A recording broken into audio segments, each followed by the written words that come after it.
Good evening, everybody, and welcome to another edition of Inside the Pigskin. Boy, we got a great show tonight, and I'll tell you what, we have a great addition. A guy that was on this show for a while, took a little bit of a break, and now we've got him back, and he's going to be writing the forward of my next book when I get around to do it. His name is Steve Balistreri. Welcome back to the big show. Thanks for inviting me back. Man, I leave for 2 minutes. You got this great new intro thing going on. It's like, you guys are you're happening. We're trying to graduate a little bit. Why don't you let the audience know who you represent? I know you cover the Patriots, but, for those individuals watching for the first time, as well as your new teammates, including one now. Yeah, I write for PatsFans.com. This is my 13th season writing for them. And it's been quite the ride for me. I mean, we went through all the good years, and now we're taking a step back, a big step back. Yeah, he's the guy that had to deal with the Belichick one-liners, or now the guys in the media. Isn't that amazing? He's one of us. Scary thought. But yeah, the Belichick years were actually fun for me. I enjoyed trying to read the tea leaves, And some of his one-liners, they used to crack me up. I can only imagine. But by the way, hello, Daniel Berry, Sports Highlights. Welcome back to the big show here. Steve is back. All right, let's go over the topics, and I'll introduce the rest of the crew. We're going to talk about Malik Willis. A few of these people thought I was wrong when I thought he'd be a good addition to the Packers. So I figure I'll revisit this one. Not that I know a lot about football, but I'm not ignorant about it either. We're going to talk about Brett Favre. Unfortunate news about him today. We're going to talk about a game, the Miami Hurricanes. Again, Xavier Restrepo and Cam Ward have a nice little clip that we're going to play for you. In addition to Andy Dalton, Bryce Young, Miami Dolphins quarterback situation, because it is rough.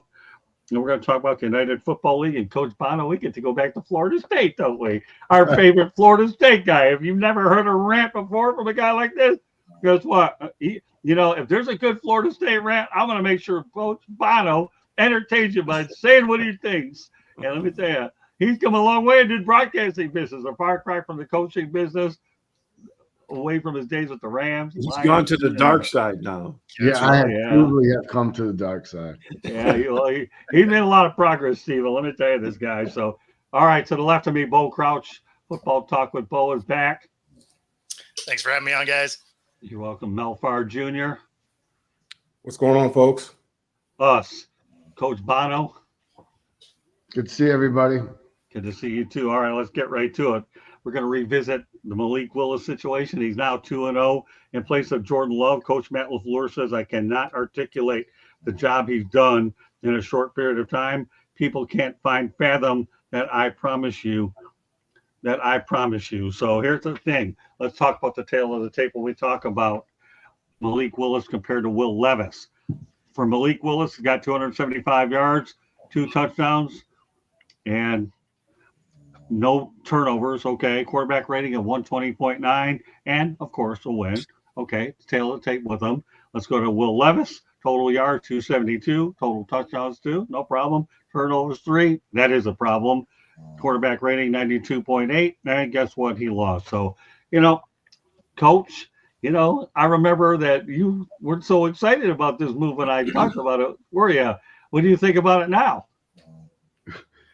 Well, what do you mean I wasn't excited about it? Which part of it? Well, the part that you thought, I never said that Malik Willis was going to be a miracle worker. I always thought he was going to get a fresh start in Green Bay. I didn't know it was going to work out. But he never got a chance. I know. And listen, I'm not throwing you under the bus. There wasn't, I didn't have a body of work to look at. I just didn't think, I will say this, I'm shocked, not shocked, but pleasantly surprised at how he's performed.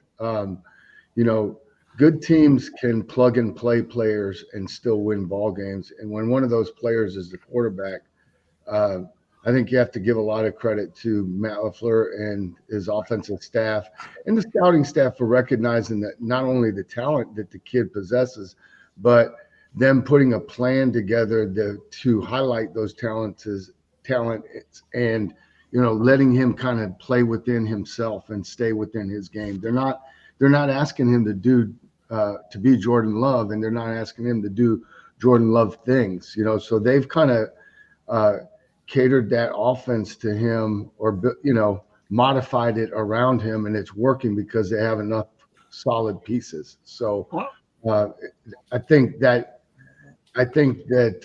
in my mind, when I look at Green Bay and just how they're playing across the board, that boosts their stock in my mind. Yeah, and I'm kidding with you too. You know how much I love you, anyways, Coach. But when I saw Malik Willis was doing well, all he had to do with Green Bay is be a game manager, win some football games. That's basically it. And not like you're asking the guy to break major records. Just go out there, hold down the fort so that Jordan Love can take over. Well, he's made some plays with his legs. You know what I mean? So that's kind of, they can ride that for a short period of time, which is what you ideally want when it comes to the quarterback position, to give Jordan time to heal up and get him back in there. And this will only help them down the road, because have the kid getting game experience and then having success with him running the offense. Yeah. All right, Mel.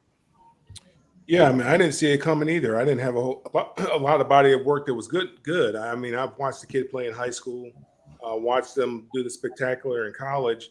When you get the highlights, and then what I saw of him playing with the Titans wasn't very good. He was a guy that was, looked like he didn't really see the field, and the first thing that he would do when he would get in trouble is he would take off and run and utilize his athletic ability. I was extremely surprised at how well he played, and happy for him. And it just goes to show you that sometimes you just got to be in the right place. And obviously, Tennessee just wasn't the right place for him for whatever reason. It wasn't the right fit. And like Coach said, you have to give their coaching staff a lot of credit for having a game plan for him and having him prepared and being able to go out there and execute it. And then the kid, you have to take your hat off to him as well, with all the adversity that he faced the year before. And with obviously, Tennessee giving up on him, having an opportunity to come back. It's very rare that a player that soon has an opportunity to come back and play against a team that basically gave up on him. And he went out there and performed extremely well. So you have to take your hat off to the kid, because, whatever coaching he's been getting, he's been receiving it. And, whatever he was learning in the film room, he took it out there and he was able to, put it on the practice field, and then obviously put it out there on film as well in the game. So you got to be really excited for the player. But like Coach, I didn't see it coming. I really didn't, just based on the small body of work that I saw while he was at Tennessee. Okay, we'll turn over to Bo. Yeah, I mean, obviously you're excited for the kid because he's able to, kind of go out and showcase some of the things that he can do. But at the same time, he beat the Colts and the Titans. So, we could probably pump the brakes on him being, MVP candidate here. Like, let's wait till we see him play a good defense, because neither one of those teams are known for their pass rush. And that Green Bay offensive line is pretty solid, right? So against a bad pass rush, yeah, if he has time, sure. I would hope that anybody that made it to the NFL can be pretty effective at quarterback. So when they go up against the Vikings that look like they have a very real defense, I think that'll be a little more telling of what it is he can really get done, because then he has, some more solid defenses ahead of him. Again, it was just the 2-game sample size that we saw with him. Obviously, it looked great, statistically awesome, but wasn't exactly going against tough teams either. Well, you didn't come into the season with the guy either. You made a move, toward the end of training camp. But I mean, so we watched Baker do it on 3 days with the Ravens. Watched Dobbs do it on 4 days with the Vikings. So I mean, that's not really unprecedented. Okay. Fair. All right, Steve. Yeah, like everyone else, I was surprised by it because, like everyone else, with the limited sample size, I didn't think he performed very well last year. But you have to take your hat off to him, the work he's put in. And I think, like the coach said, you have to really credit the coaches because, they've played to this kid's strengths. They haven't asked him to do things he's not able to do. And I loved his comment after the game when he was asked about, did this mean anything special to you going against the team that you were with last year? And he said something to the effect of, they paid my salary every week last year. So I have no problems with that team whatsoever. And I like that attitude. I mean, he got a chance, another shot to shine, and he's been doing it. And yeah, the defenses he's faced haven't been that great, but I think even Matt LaFleur and his coaching staff have to be super pleased with what they've got out of him up to this point. Yeah, and you think about Malik Willis is only going to get better the longer he's there. Even when he finally holds a clipboard, it won't matter if you get the Packers 2, 3, 4 wins until Jordan Love comes back. To me, that says a lot right there. What do you expect out of your backup quarterback? Somebody that can definitely fill in capably until their starter comes back. We could sit here and go over the time of history when we've had Earl Morrow. I know Steve remembers that over Bob Greasy. Hey, Scott, can I take a moment and can I just fact check Bo real quick? Sure. Yeah. What do we got? So you're half right on your comment with him going against low level defense, and that the Colts are ranked right now 31st in total defense. However, the Tennessee Titans are 5th in total defense right now. Oh, really? No. So I was actually specifically calling out the pass rush. So neither team has a great pass rush. That would be, they're about middle of the road. I think exactly. Titans are right now and are ranked, they're actually 15th in sacks per pass play, and the Colts are 18th. So yeah, well, definitely not an elite pass rush. No, and that's all I was saying is, he was going against teams that didn't have a great pass rush, whereas this coming weekend, the Vikings are the Vikings are pretty elite right now. Yeah, they're playing good football. Hey, listen, right now, the only thing I'll say about Malik Willis, really, I think we all agree on it. He's a feel-good story. Oh, really absolutely. So that said, let's talk about. Is there any chance that Jordan Love makes it back this week? Have you heard anything, Bo? It doesn't sound like it. It sounds like he is around the facility, but it doesn't sound like he's effectively going to be getting the start this week. Gotcha. At least from what I've heard. Because this is a huge game for both teams this week in the division. Both of them pretty high. Now, if he does come back and they lose and they're 2-2 and Love is 0-2 and Malik is 2-0, just for shows like this, that could be hilarious. Yeah. Well, remember, we do have a group chat, so anybody that wants to come up with ideas, they have a free opportunity to do it, and I have no problem writing them down on paper. I'm sorry, Scott. I had to call Bo. No, there's no apologizing. Wait. It's why I didn't say total defense. I specifically said the pass rush. Yes, there is no such thing as an apology on this show because we are family. Okay, period. Okay. So, as John Wayne once said, okay, don't apologize. It's a sign of weakness. There you go. All right, see. But and no, I mean, if I get something wrong, I want to know, obviously. Yeah, listen, I'll own it too. I don't care. I'll own it too. But now, who's the only one that I won't own it to? Okay, was it Dan Marino? Who was the other one that I blew a gasket? I mean, that one was Herm Edwards. That was a little over Herm the top. Edwards. Herman Edwards. There you go. Yes. That gets me set off here right now. Herman Edwards. I can't stand this guy. That's what gets me going. And in both cases, it's a little over the top, I think. like neither one of those guys are that bad. I hate Herman Edwards. Steve, you weren't around when I went ballistic that night. No, I didn't know you felt that way about Herman. Oh, yeah, we play to win the game. Yeah, give me a break, sick them head. He never even knew that Chuck Hughes died on the field, and he that never heard of such a thing. And then I'll tell you what, not only did we play to win the game, I played to roast this clown. Okay, and then, of course, all he did was screw up Arizona State, but that'll get me started there because I know Mel has a heart out. We got to get to as much as we can. But, yeah, all it takes on this show when it comes to football is Herman Edwards. on baseball. All it takes, if you ever see a baseball show, Barry Bonds. Okay, and there you go. And I'm sure there's other things too, but there you go. All right, let's stay in Green Bay. All right, there you go. I'm starting to sound like Brent Musburger, I think. I don't know. Here's my idol going up though. Unfortunate news today that we found out about. Brett Favre, 54, has been diagnosed with Parkinson's disease. Ouch. All right, Steve, what are your thoughts about Brett Favre? Yeah, I mean, just forgetting about his issues of the past few years, you hate seeing that. Because my mom died of Parkinson's disease, and it really robs you of who you are as a person.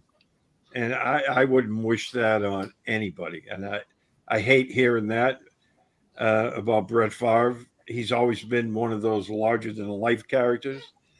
Um, but that I hate these diseases that cancer, as bad as cancer is, you're still who you are even when you waste away. Right. But as you know, Scott, my wife and I took care of her parents who were both ill until they both passed away here at our home. And it's the same thing. They were robbed of who they were at the end.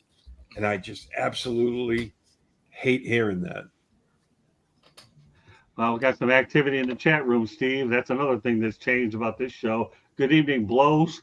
Okay, he's on there. Joshua Dorr, one of our active chatters. Hi, Joshua. How are you doing? I'm going to introduce you to Steve. Tanya Scotisi. Let me tell you something about this woman here. She's a real big LinkedIn individual. She's going to be on a future edition of the Motor City Mad Mouse show, and she lives on LinkedIn, and she's obviously works in the funeral business and teaches a class. Tanya is one of the most classiest people I have ever seen. She's in my Wednesday networking group. Tanya, thank you so much for coming on. I am so excited that you picked this show to come on because I have the network's best here. I got Bo, I got Steve, I got Coach Bono, and I got Mel. And Joshua Dorr, this is old Steve. Steve don't get any better than this. He's also a military guy. So where was I at? I don't remember what I was saying, but then again, I got enough. Talking about Favre. Yeah, Brett Favre. It's going good, Josh. I'm having a lot. Yeah, everything's going great. Look at that. Unbelievable. See, this chat room is a beautiful thing. Yeah, Brett Favre to me is a guy that played in so many consecutive games. So, he owns a record that nobody will ever break. I've always thought Brett Favre was one of my all-time favorite quarterbacks, if no for other reason. He played in so many games in a row and he went to work. But and now, unfortunately, he has this disease. All right, Coach, I'm going to turn it over to you. Yeah, I mean, this one hits home for me because I consider Brett a friend. I mean, I had an opportunity to work with him for 3 years in Green Bay. And, the first thing that kind of pops into my mind is, how much did football, if it did, and if it does, how much does that have an effect on the generation or acceleration of that disease? So, I mean, we know that the league's done a lot to protect players in general. We've done a lot to protect the quarterbacks. But, Brett wasn't the beneficiary of a lot of those rules. I mean, he played when those guys were, they were fair game, anything and everything goes, and guys that played in that era and played that position, and especially him, for someone to play for as long as he did and not ever miss a game. He did. It's not like he was immune to it. He took some horrific shots. I saw a few of them. He was just, had the toughness and the makeup and maybe a little bit of luck that it never knocked him out. Kept him from playing a game. But definitely, thoughts and prayers for him. All right, Joshua Dorr has an easy question for you, Bo. One of the easiest ones you're ever going to see. How's it going? Yeah, no, I responded to him when it popped up. Going good, Josh. There's my Parkinson's disease. No, I'm not kidding around about this, although I have had 2 MRIs relating to my head injuries, and we're going to wait to find out the results. But, my first encounter with Parkinson's disease, believe it or not, was when I interviewed all-time heavyweight champion Muhammad Ali. down in North Miami Beach at Allen Park, and I spent a week with the champ. It was unbelievable. It was sad, but you know what? That's when you want to admit that a picture's worth 1,000 words. And I got one with Muhammad with his fist right under my jaw. You would know I had Parkinson's disease. You probably thought my jaw got broken instead. Tanya, my pleasure. You know what? I love this woman. She's a great person in the group. Everybody ever gets to know this lady, you're better because of it. All right, Mel. Yeah, when I saw it, obviously it's very unfortunate. You know, Brett was one of my favorite players watching because you understand, you know, somebody as a fan of the game, you understand the passion that he played with, and you know how much he loved the game. He was like a kid out there playing, and you know, it seemed like if he didn't get paid anything, he'd still be out there playing football. I'm going to leave it at that. I'm not going to put any conspiracy theories out there because, God forbid, Brett is listening and I end up with a lawsuit and I can't afford any defamation lawsuits. But it is an unfortunate. When I heard about it, I thought it was very, it's unfortunate because we know what that looks like. Now there are medicines out there. There's treatments out there. We know that Ali was not one that. He wasn't taking the medicines that could have helped him with the shakes. But again, you look at somebody like Michael J. Fox and how it is, really, right. It really significantly changed his life and altered his life. But, you just hope for the best for him and pray for him and pray for his family. All right, let's go to the chat room. Tanya's got some good information. I think that you guys address it. Cancer patients can make choices. Cognitive decline is a whole different process. I manage an oncology office for 4+ years. So there you go. Now, I should also add that Mel and Coach Bono had an opportunity to come on separate shows with Jennifer Cobb. We all know the former St. Louis Rams cheerleader who's been, raising money against Parkinson's disease. And maybe one of these days, Bo, I'll get you on with Jen. Jen's a sweetheart.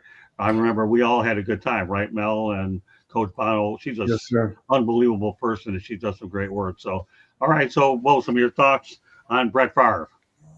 Yeah, I mean, obviously, it's sad to see. Hopefully, fortunately, as technology continues to go, hopefully, there's more and more treatments to make it, a slower decline, if nothing else. Obviously, there's no cures for it or anything like that. And yeah, I mean, I loved watching Brett. Fantastic player. Loved the way that he played. Right. I mean, it was always electric. I mean, you were either going to win or you were going to lose, but it was all going to be on his arm. And, so it was always a ton of fun to watch. He never played for my favorite team, but he was a player that you enjoyed.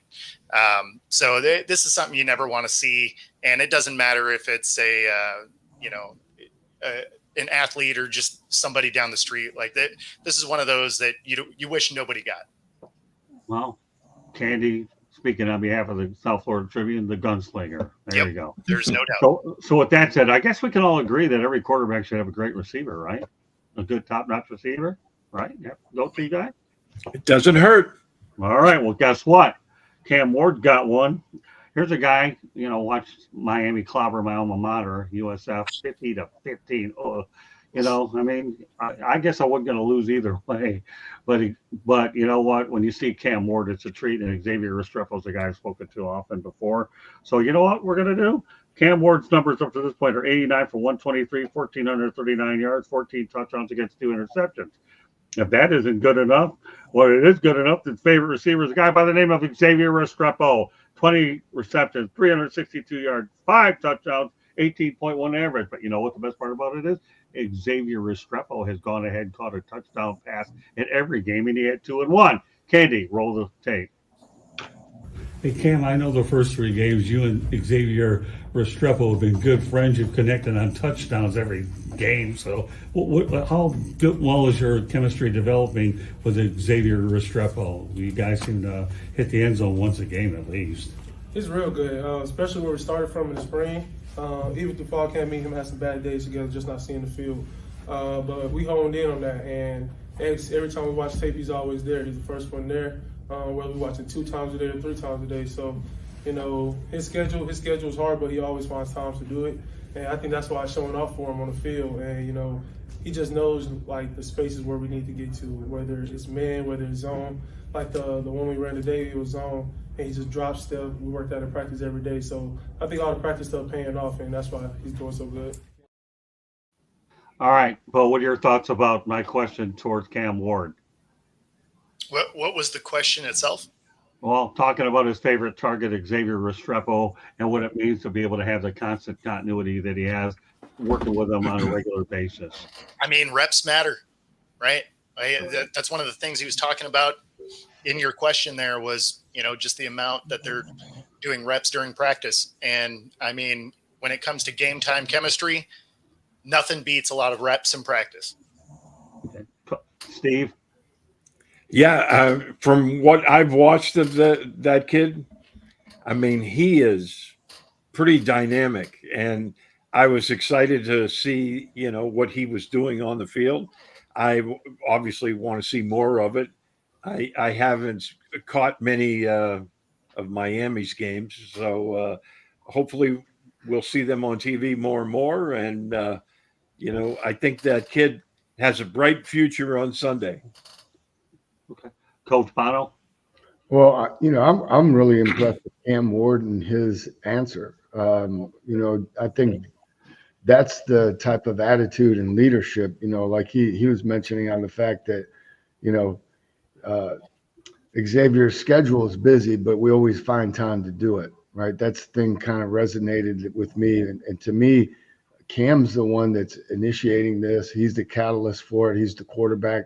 And, they're developing that chemistry. But the testament and the authenticity of his answer to me, it speaks a lot for him, which, I never heard him speak. So I didn't really know a whole lot about him. But that's, he has a very, very favorable impression in my book for me. And I think, he needs to continue to show out and, preach, walk the walk, or, walk the walk exactly. And he does have a bright future. I agree. That's what yours truly does on the weekend, along with a photographer, videographer, Candy Epling. All right, Mel, your thoughts about my conversation with Cam Ward? Yeah, I've been impressed with the kid.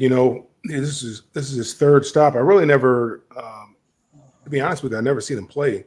I know he was at a small school, Incarnate Word.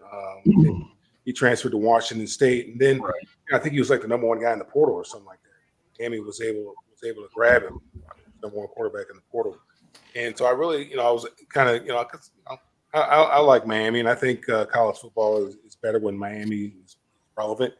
And so I was kind of anxious, kind of did some reading up and seeing who this guy is. And yeah, it was nice to hear him speak because I've never heard him speak before. And he gave a very detailed answer, a very well thought out answer. Preparation is key, whether, being able to recognize zone or man and understanding what you see and what to do when you see those types of situations. And I think he did a very good job of explaining that and explaining that process. That has enabled those two to be on the same page. So I thought that was, very, very impressed by the young man. Yeah, Mario Cristobal's done a really nice job being able to manage Cam Ward. I believe on Saturday he was taken out with 4 minutes left. Otherwise, he never got past the third quarter because Miami, for those of you that are seeing us for the first time, the first game that we ended up playing, we ended up beating Florida 41-17. 56-9 against Florida A&M University Rattlers, and Ball State got crushed 62-0, and USF got put up a 50 spot against a pretty good defense, but 50-15. So there you have it. All right, well, with that said and done, we're going to bring Candy Epling for a quick station break. We'll be right back. You are listening to the South Florida Tribune YouTube channel. If you see that red subscribe button, hit it, like us, share us with all your friends and family, anybody that would enjoy this. If you like to listen to podcasts, we podcast as well. All of our audio goes to wherever you get your podcasts. Monday nights, Fire Up Florida, we talk hockey. Then we talk baseball. Tuesday nights, obviously, we're talking football. Wednesday and Thursday nights, Sports Exchange and Fire Up, respectively. You never know what we're going to be talking about. Back in November, we published a book, Lessons from the Microphone, Tuning into the Enduring Wisdom of Visionary Leaders. It is written by your host, Scott Motor City Madmouth Morganroth, and it is available on Amazon, Barnes & Noble, Kindle, Apple, and Google Books. There is a link on our website, www.southfloridatribune.com. There is also a link to our store where you can get merchandise. South Florida Tribune, a hat, a sweatshirt, a t-shirt, whatever you want, go check it out, as well as the whole website. Scott writes for us. I do pictures. Go check it out. Back to you, Scott. Thank you very much, Candy. And of course, if you want to follow us on Twitter /X, you can do so at Tribune South. All right, onwards we go. How many people on this panel probably agreed that Bryce Young shouldn't have started in the first place? Andy Dalton should have. You know, Dave Canales obviously didn't waste any time making that change. And I know the guy that's grinning from here to here is Coach Bono. Coach Bono, have it, my man, because I know you're the one guy that was an advocate that Dalton should have started while Bryce Young sat on the bench. I think a lot of us can agree that I think a rookie quarterback, if at all possible, should sit for 1 year. But you know what? I'm not stealing Coach Bono's thunder. Go ahead, Coach. You know, and look, I think the kid was a really talented college player, and I just, I hate seeing this happen. I mean, this started last year. I mean, there's no reason to think that just by changing the coach that this was going to change. They played him too soon. Doesn't have enough other tools around him, and given the fact that Dalton is winning not because he's a better quarterback, he's a more experienced quarterback. He's been in the fire.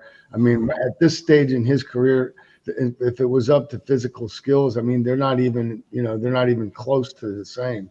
But it's his experience, his ability to process and make decisions and avoid bad plays. That was good enough to lift them over the top to a win. Hopefully Bryce can sit and learn a little bit, calm down, and come back and hopefully fulfill, make everybody right about him, because I do think he's an outstanding talent. Let's talk about these guys play so early and get ruined. Yeah, no, I'm with you. Let's talk about the tail of the tape a little bit between Dalton and Bryce Young. Dalton's completed 70.3%, and obviously Bryce Young 55.4%. We obviously know that Dalton's 1-0 this year. Bryce over the last 18 starts is 2-16. Dalton had 319 yards. Bryce Young's had 245. 3 touchdowns for Dalton. Unfortunately, Bryce didn't have any turnovers. For Dalton, no turnovers. Bryce Young has 3, and the passer ratings are really large difference. 123.6 for Dalton and 44.1 for Bryce. So there you have the tail of the tape. With that said, Mel, take it from there. I was never really high on Bryce, and I think it kind of, with Andy having the success that he had, there is some stuff around there, and they lost to. I mean, they beat a good football team, right, on Sunday. I mean, the Raiders came in there pretty hot and pretty high. Maybe they're a little overconfident. Maybe they were looking ahead of the schedule. I don't know what they were doing, but they beat the Raiders solidly and decisively. So, remember the Red Rifle. I mean, if I'm not mistaken, he started his rookie year. I think he was a second-round draft pick out of TCU or wherever, Texas Tech, wherever he came from, TCU. And, he was slinging it around the yard. I mean, he's a very talented quarterback. And he didn't have much there in Cincinnati, really. He didn't have a whole lot of help there in Cincinnati, but they had him. And, he's a gunslinger. I mean, that's what he did in college, and that's what he did when he was there in Cincinnati. So there's one thing that we know about him is he can throw the football. And I just think that, it's always good if a quarterback, a high draft pick quarterback can have an opportunity to sit. It's always good. But, the way the draft is, the best players end up one of the worst teams. And they're bad teams for a number of reasons. Organizationally, they're bad. Coaching-wise, they may be bad. And then personnel-wise, they're probably lacking. So there's a number of reasons why they were, why they had the opportunity to pick first. Now, they're probably second guessing themselves as to who they had, who they decided to pick first, because they could have picked anybody. Right. And I thought C.J. Stroud I thought he was the best quarterback. To be honest with you, I like a guy that's a little bit bigger. It's hard for me. The number 1 overall pick. Now, they'll try to say different things. Michael Vick wasn't that big. He was 6 foot, but Michael Vick had and incredible speed. And he did things that we've never seen before. Bryce Young didn't do anything that I've never seen before. I mean, he won the Heisman Trophy, I guess, but he had one of the most talented, if not the most talented football team, and he couldn't lead them to a national championship. And a guy with far less talent was able to do it twice over at Georgia. So I've had, the book has always been as far. I mean, I just never really particularly sold on him as a player. I just didn't see anything that just jumped out at me that says, yeah, this is a franchise quarterback. I think the Panthers, being the organization that they are, they made a bad decision with that pick, and now they're paying for it. Yeah, in a few weeks, we're going to revisit that trade, too. I just want to get all these quarterbacks in. I'll turn it over to Bo. Yeah, I mean, I didn't like the fit when they drafted him. It was a team that didn't have a lot of weapons. They gave up all those weapons to go get the guy. And, the offensive line wasn't good. Like, there were so many things wrong with that Panthers team. So having a guy that is a little bit of a finesse player isn't a good match. Like, like Mel said, I thought CJ would have been a far better fit there because he's just a bigger guy. And if you're not going to have an offensive line, you need a guy that should be able to take some hits. And the one thing about being undersized is you get to take fewer of them. Like you may survive a few of them, but if you're getting hit by 300-pounders all the time, it's just not going to work out. And I mean, obviously it's unfortunate for the situation to have gone the way it has. It compounds it to have Andy Dalton come in and absolutely beat up on the Raiders. That makes the situation a little bit worse optically anyway. So, the Panthers did come out and say that they weren't interested in trading him, but we'll see if that remains true. All right, well, Steve. Yeah, I think what happened to him is a cautionary tale. We've seen it a lot of times. They throw these rookies into the fire, and when they don't have a good supporting cast around him, he has nothing to lean on. And we're having the same conversation up here. Well, they are in New England. I'm down here in Florida now, but with Drake May, and the reason Gerard Mayo said that they're going with Jacoby Brissett is he's a veteran, and right now the offensive line is a sieve. Their best wide receiver, which they don't have a great wide receiver room to begin with, but their best one is still on PUP. And, there's just too many issues right now to put a rookie in there. And, I think you risk, breaking the kid's confidence. And I wonder if Young will ever get over that. But to your point, I think, what Bo said, he wasn't maybe a great fit, but they were sold on him, and they basically sold the farm to get him. Maybe that wasn't the greatest move on their part, because then they weren't allowed to, they weren't able, I should say, to surround him, especially with an offensive line. That's so important for a young quarterback, because he has to have time to see the field. And, as they age and progress, they start seeing it a lot better. You always hear the guys saying the game slowed down a little bit for me. But when you have an offensive line that's not allowing you to do that, like in New England at this point, Jacoby Brissett's getting a lot of, I'm not saying opposition, but, he's getting a lot of bad press. And, like last Thursday night against the Jets, they were bringing pressure on him several times with multiple players in less than 2 seconds. There's not many quarterbacks that are out there that can handle that. Right. And, I was watching the game and I was like, I'm so glad they don't put Drake May in for this, because I think he would have got crushed. Now they brought him in at garbage time to get his feet wet a little bit. And I don't have an issue with that, but I'm so glad they're not starting him. And I think what happened with Bryce Young is just one of those cautionary tales. You should have gone with the veteran until you surround the young quarterback with the talent that he needs to be successful. Yeah, I can't really add a whole lot to what you guys said because I agree with you. Let him sit for a year. Patrick Mahomes even sat for 15 games. Yeah. But the one thing I can say about the Panthers situation, remember, their coach was Frank Reich. They thought that Frank Reich was the guy that was going to turn this guy into the player that they thought they could be. And Frank, unfortunately, didn't even last an entire year in his first rodeo, but at least he's collecting some money. So that's. I mean, how effective do you really think a rookie is going to be when you look at an organization that over the last 3 years have had 6 head coaches? True. Like the math just doesn't work.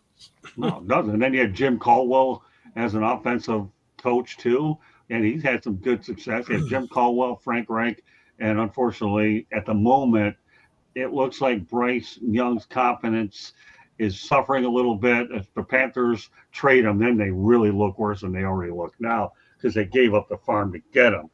Well, while we have Mel on here, I know he has to get going shortly, but I want to make sure he got on with this topic. The Miami Dolphins quarterback situation is down to their third option.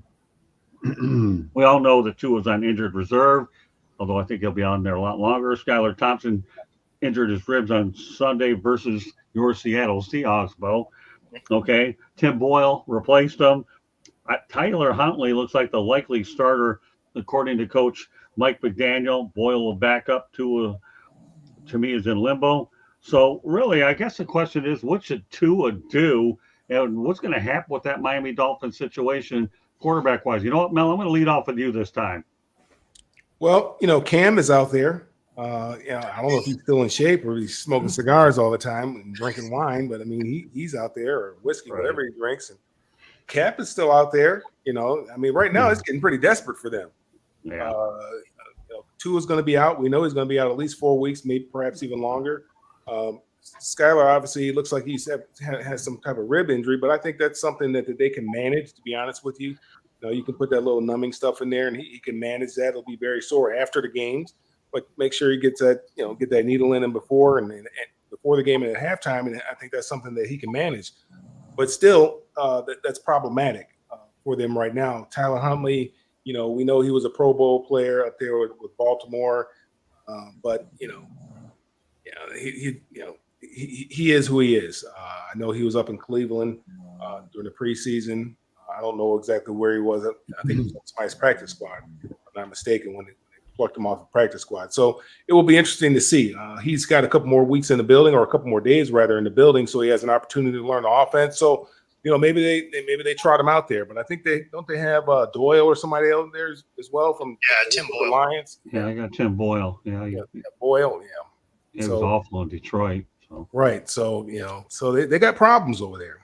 They got problems, and hopefully Tua will be okay. He's doing all the things that are necessary in order for him to get back if that's what he decides to do. If he doesn't decide to do it, wish him nothing but the best. But they've got problems down there because that offense was centered around his skill set and what he's able to do, and just being a point guard. That's all he was being, is John Stockton. He was just delivering the ball, whether it was throwing the ball or whether it was just handing it off. He was just a point guard. So that's all they need somebody to do, is be able to point guard. But they have to be effective in being able to deliver the ball to the weapons that they have.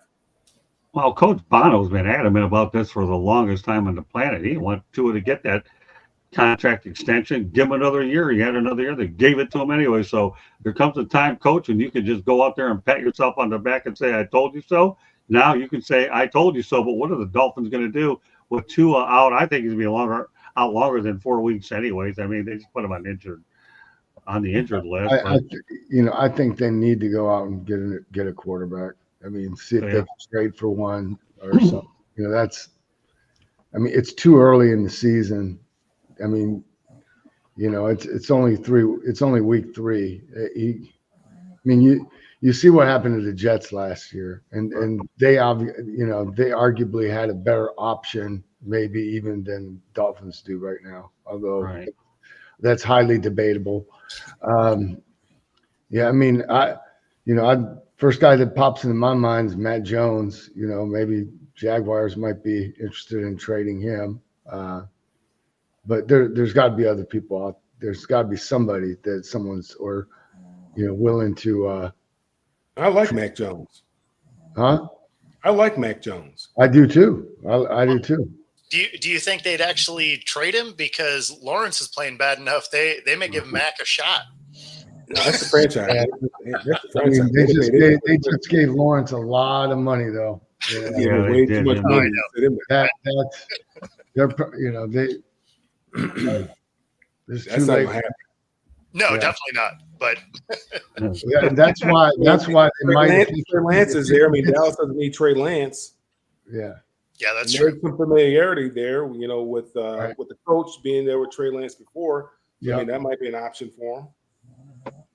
I mean, I'm curious to see what Huntley can do in that offense. I actually thought they were going to trot him out against the Seahawks. I thought they were going to do that Baker Mayfield. Hey, we understand you just got in the room, but give it a shot, because Skylar Thompson we saw at the end of the game before and was underwhelming.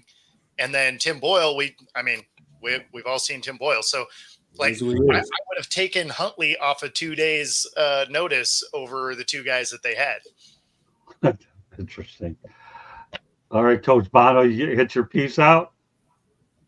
Y'all, What do you mean? y'all good? Yeah, I'm good. Yes, I'm good. We're going north of you to Steve Ballesteri. I know Mel has to leave in a few minutes, so we'll make sure he gets out at 9. But go ahead, Steve. What are your thoughts about the Dolphins' chaos at the quarterback position? One of the things that's kind of surprised me is that knowing Tua's injury history and how, serious those concussions were, that they didn't get a really solid backup quarterback. I mean, because he's like one hit away from, like he is right now, being out for several weeks. And I know that can happen to any quarterback, but just given his No. I mean, he didn't get hit that hard. Let's be honest. no, and he he fell initiated into the it. guy. Yeah. Yeah. I mean, he initiated it too. I mean, I thought for sure he was going to slide, but that's another thing. But I'm actually surprised that they didn't go after a really solid backup, because I think you can sell it, to a good backup quarterback. Hey, come down here because you might get a chance to play pretty often, given to his injury history. But they give these guys so much money, they just don't have money allocated where they can have they can pay a quality backup. They can maybe be in a position to start somewhere else and get a little bit more money. So that's hard. And that's why you're always left with kind of, Yeah, I mean, that's true, but the scrap on the heap. yeah, they're in a bad spot right now, because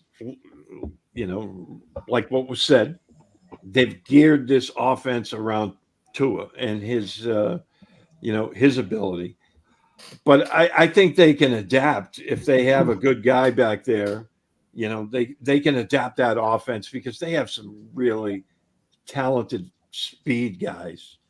And I mean, they don't need a world beater. They just need, as Mel said, they need a point guard to deliver the football, there's no reason why they shouldn't still win a lot of football games with who they got. They just need a decent quarterback in there. I don't think Thompson's the guy even before he got hurt. And as you guys said, Boyle better than I do, but he's not impressive. No, that's putting it lightly. This quarterback situation reminds me of Abbott Costello. Really, who's a quarterback? Who's never mind. Abbott Costello. Everybody in this group here knows who Abbott Costello is.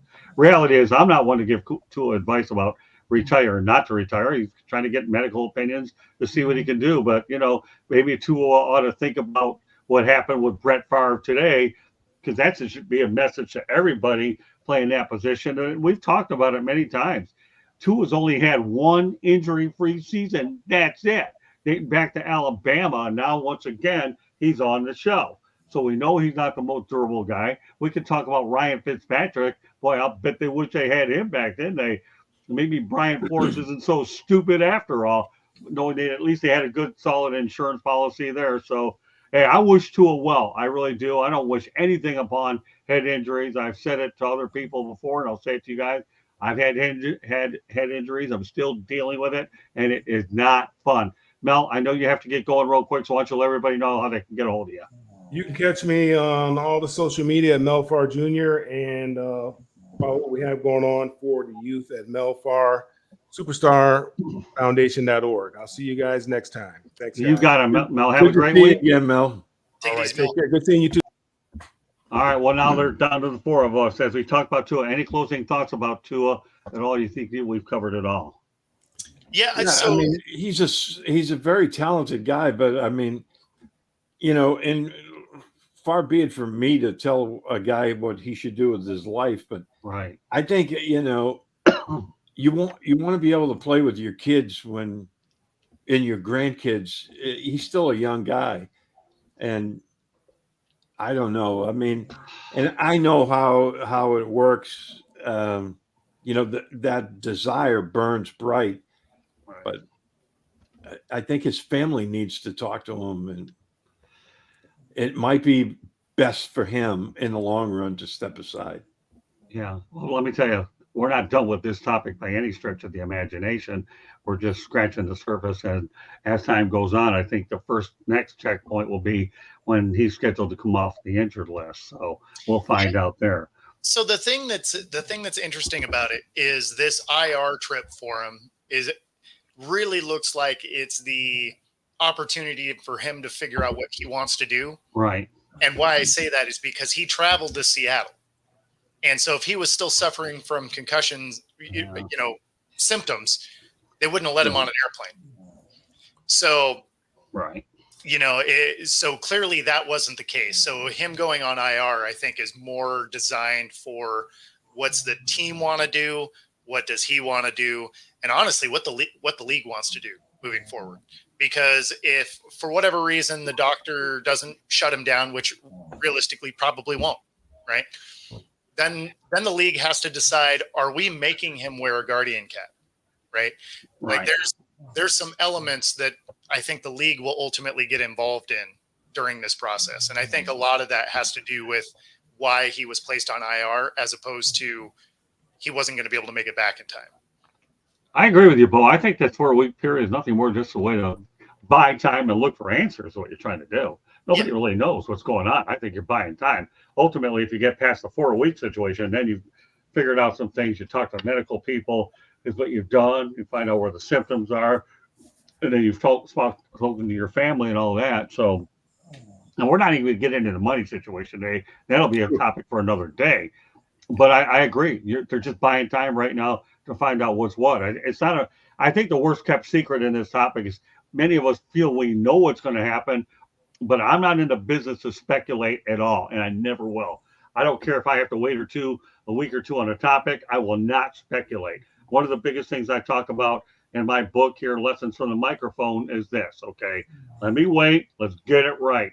And one of my favorite things in there is when I talk about Frank Reynolds, during the Reagan assassination attempt, how he laid into his people there, said, I'm not looking to get it first, I'm getting it right. He blew a gasket. If you're looking for that video, all you got to do is look on YouTube. But there'll be a lot more layers of this story. But it's just interesting that when you look at all the Dolphins, you thought you had Skylar Thompson ready. And what do you happen on Sunday? Yet another injury to another quarterback. And I don't think the Dolphins ever expected in their wildest dreams or nightmares that they'd be down to quarterback 3 and even 4. And I think they're fortunate they even got Tyler Huntley in the first place. So we'll see. We'll continue to stay on top of the story. I'll just say this. I've been in that situation. It stinks. In 2019, I was in Detroit and we lost Matt Stafford. And then I think I can't even remember how many guys we rolled through. I mean, we played like 5 different guys. It's a very unenviable position to be in the National Football League when you don't have a quarterback and you're trying to win football games. You're still trying. It makes it really, really hard. You have to be your margin for error goes from slim to none in every other phase. Just because that position impacts the game so much. If I recall correctly, because I think I covered a game in Tampa, didn't it get down to Drew Stanton on the depth chart? I believe. I don't know. I'll have to look it up, but I think they did. The Lions injury problems circulating Yeah. that position. But yeah, we'll have to figure it out. It's not a big deal. All right, well, let's go on to something a little bit easier, and that's the United Football League. A total of 137 players from the UFL spring football have been on NFL rosters. So, with that said, Steve, what are your thoughts about the United Football League? Is it doing its job? I think that speaks for itself, right? I mean, Right. you got all these guys, that some of them had maybe a short career in the NFL, a Right. cup of coffee up there. But the fact that the league is churning out these guys who are on rosters now, I think that's great for the NFL, and it's great for the players because they can show that maybe they weren't in a right fit the first time they had a shot at something, and now they're able to show what they got. And I think NFL teams seem much more welcoming to these guys than maybe they were, a generation ago when they had different leagues. Yeah, I think the best thing that happened was when the USFL and the XFL did merge and they have two separate conferences to keep all the talent together. But Coach Bono, obviously, you see what the league has done. 137 guys got more reps, didn't they? And now we see the number.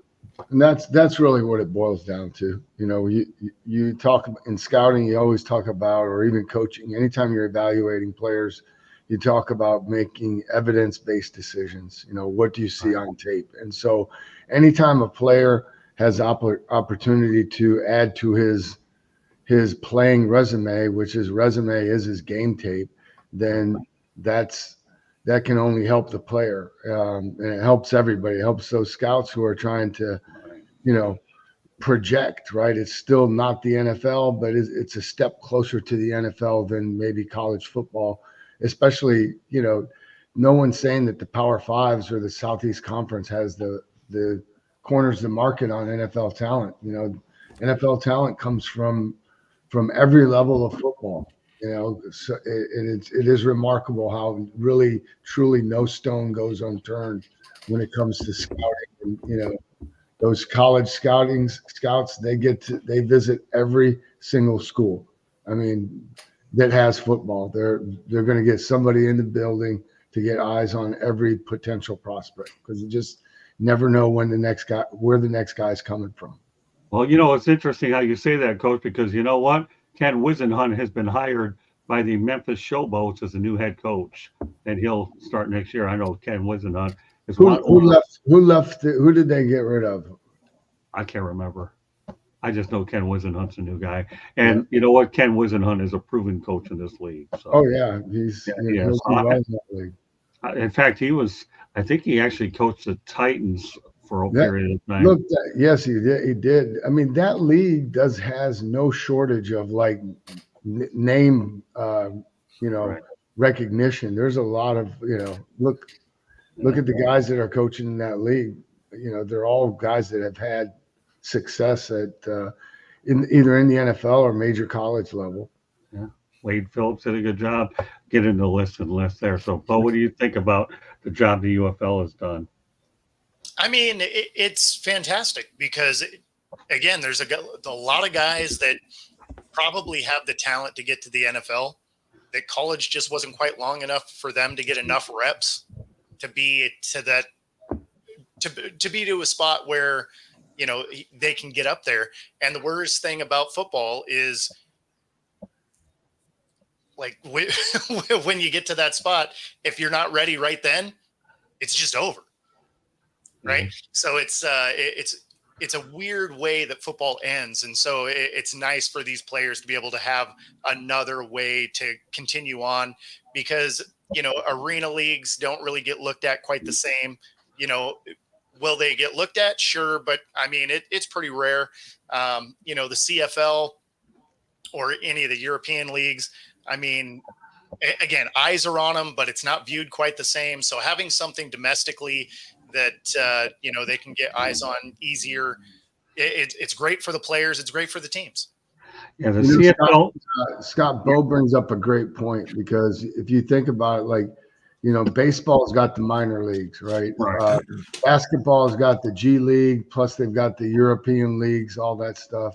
Hockey's Hockey's got a million levels to it, right? Football doesn't have that. So, Bo's exactly right. It's like Right. when you're done, when they say you're done, there's nowhere else you can go to build on that resume. So Yeah, well, there have been so many spring leagues that have tried and failed, but this one's got money behind it between the networks. And one of the things, I worked in the original USFL covering some teams here, and you can't compete with the NFL during the spring, number one, which Donald Trump tried to do, and we'll leave it at that. And John Bassett wasn't strong enough because unfortunately the man was dying of cancer and wasn't able to fight what was going on. But so many have tried and failed. But when you got money behind you with the networks and they love the spring void that they can fill in their program, boy, you got a much better chance to do it. Then you can mess around with the rule changes. This has been great for pro football. NFL. I don't think with the Canadian Football League you can gauge it enough. You got 2 downs and then punt, do whatever you're going to do. So you're not playing with essentially the same rules, especially on downs. I tried so hard. I really did during the offseason to watch it. I couldn't even make it through a half. I really did. The Arena Football League, you got a half a field. So, but I love those goalposts. If you can go hit bullseyes through them, then maybe they might look at you if you're a kicker. After all, I got a special team guy on there, right? Don't I? So, I mean, but this is great. And 137, and the number will get bigger and bigger. And I'll be interesting to see when the time comes that they start to expand a little bit more, because it's inevitable they're going to expand, but they want to make sure that the markets that they have are solid, and they'll be able to make the move. Yeah, I like Orlando Escobar, what he says. Try watching cricket. I don't know anything about the sport, so I'll have to take your word for it. There is one thing that is unique this time around with the UFL is the NFL is so established at this point, whereas before they tried to kill anything that even competed in the same realm. This time around, the NFL is like, oh, let's try stuff out in this league, as opposed to we're trying to be the only thing that is football. Yeah, if you remember, the NFL sued the USFL way back then, and I mean, I think they settled for $1. The USFL won. They filed or was the other way around? I think the USFL tried to sue the NFL and won $1. But I'd say that's the other thing is they kind of know their place. They haven't, when it comes to the finances, I think they've been more responsible in terms of they're basically not overextending themselves, and they built a model that it appears that they'll be able to sustain. Well, number one, coach, it was a $3 settlement that got reduced to $1. Now I wonder what that $1 bill would be for on the memorabilia market. Trump changing 3 games build USFL. Let me tell you, Orlando, I lived it. The check's in the Hall of Fame. Is it really?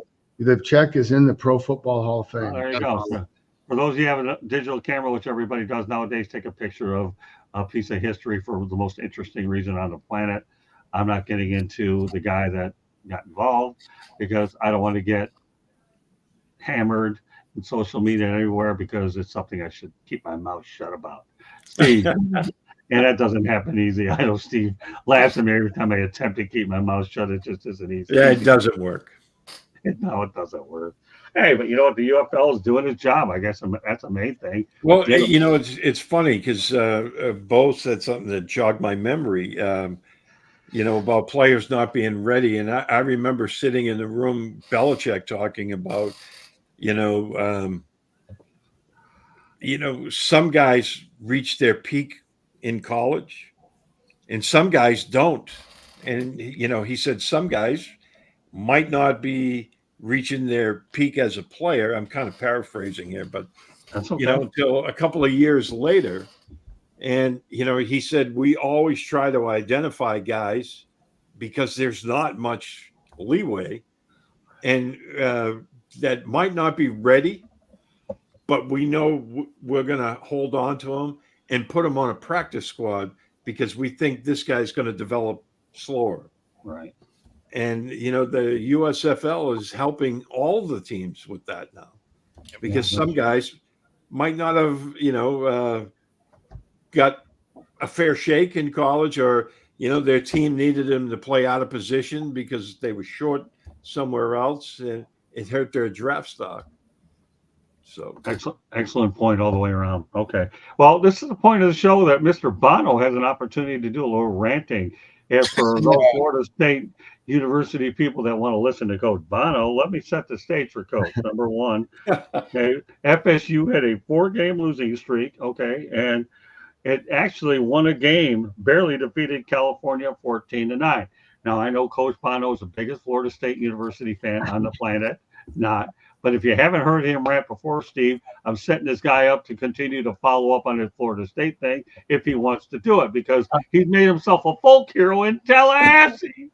Well, look, they won this week. So, I mean, that's you can't really pile on somebody when they won. Yeah, but I wanted you on last week. You couldn't make it, so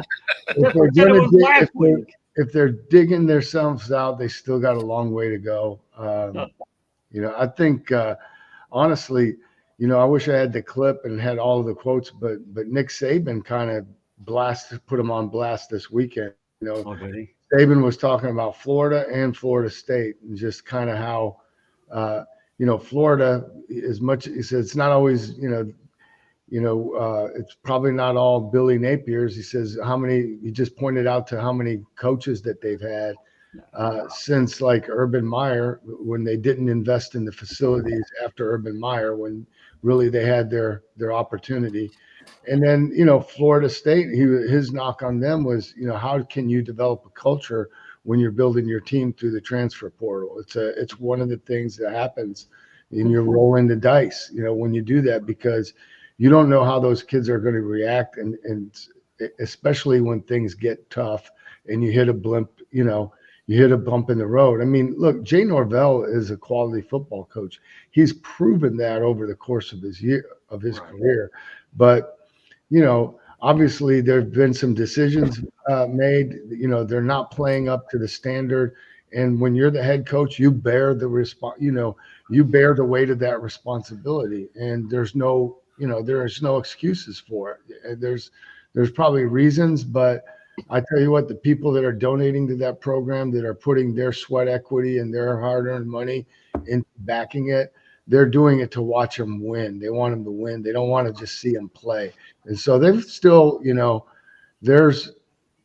wish I knew more about what was going on in that building and what's going on there, but there's clearly issues, and, they better get it figured out quickly. That's all I could say. Yeah, if I'd have had you on last week, I know you were a little under the weather. I have a feeling your rant would have been more effective. But you know what? The reason why I tried to make it somewhat effective is they barely squeaked by California 14-9. Yeah, exactly.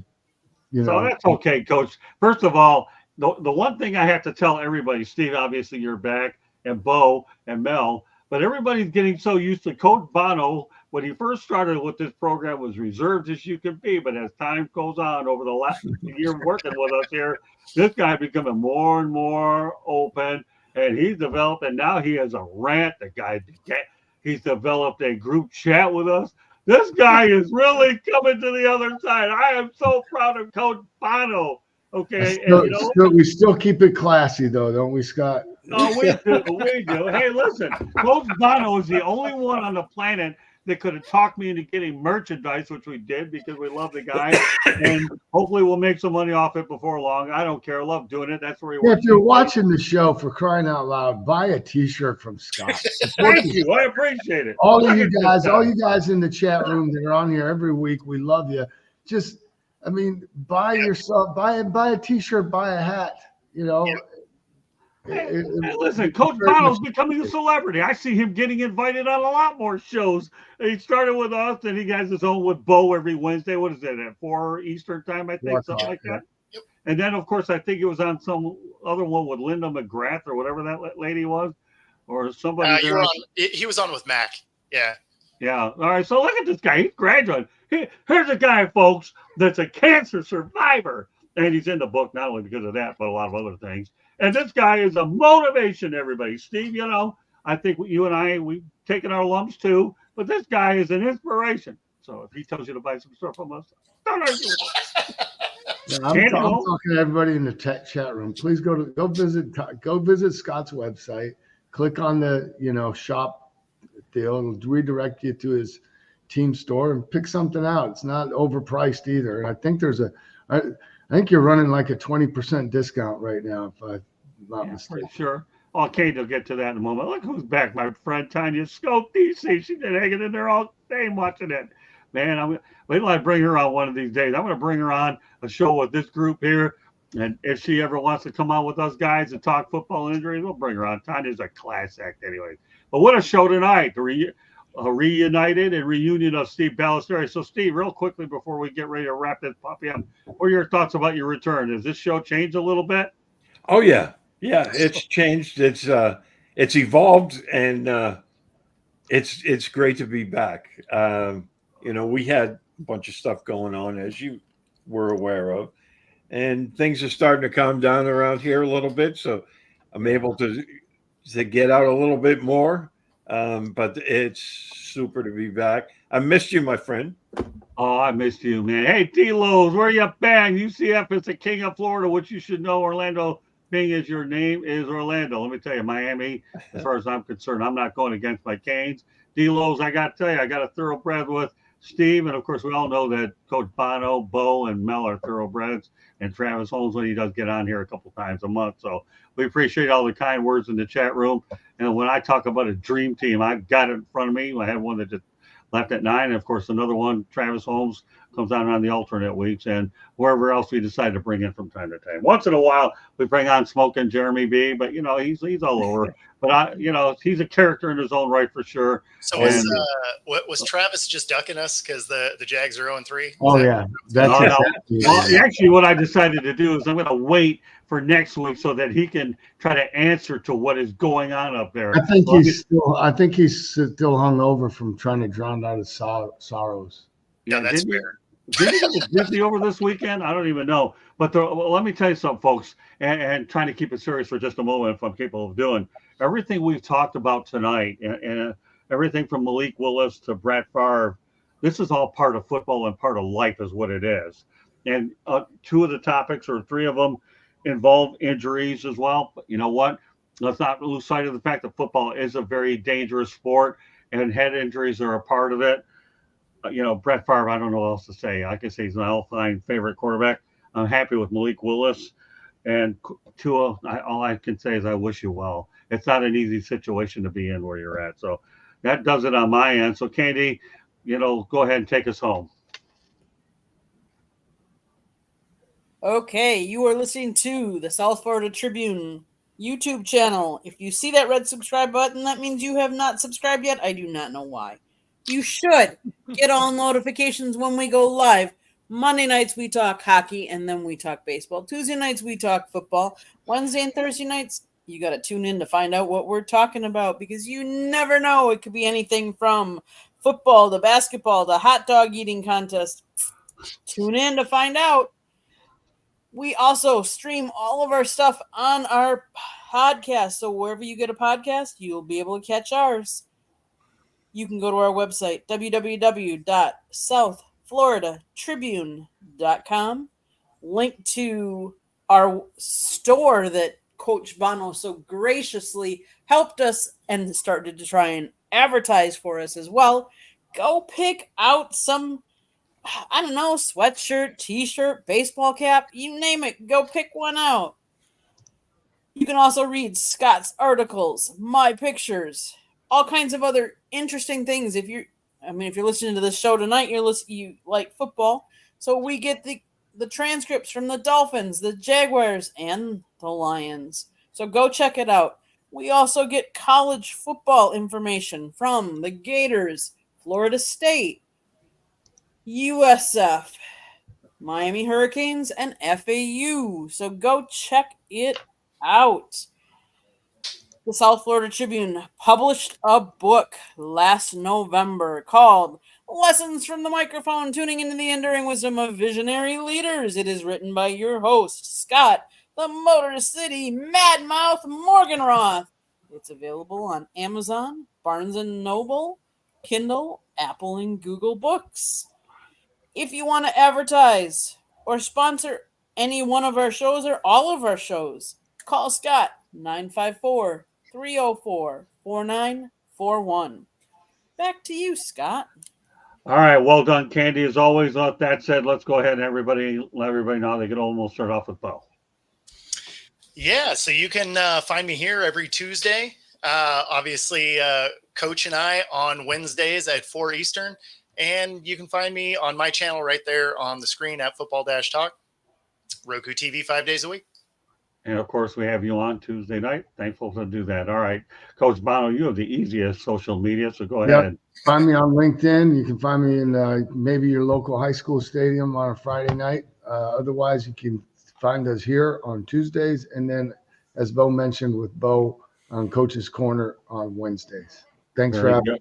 Oh, you're welcome. We love having you guys, Hey, man. Everybody. Candy, we got to work on the link that on the website. We need to make that more prominent. If anybody's watching, you have to look for it. You got to scroll down and click on the link. But we got to get that moved up and more up front and center, Candy. So Okay.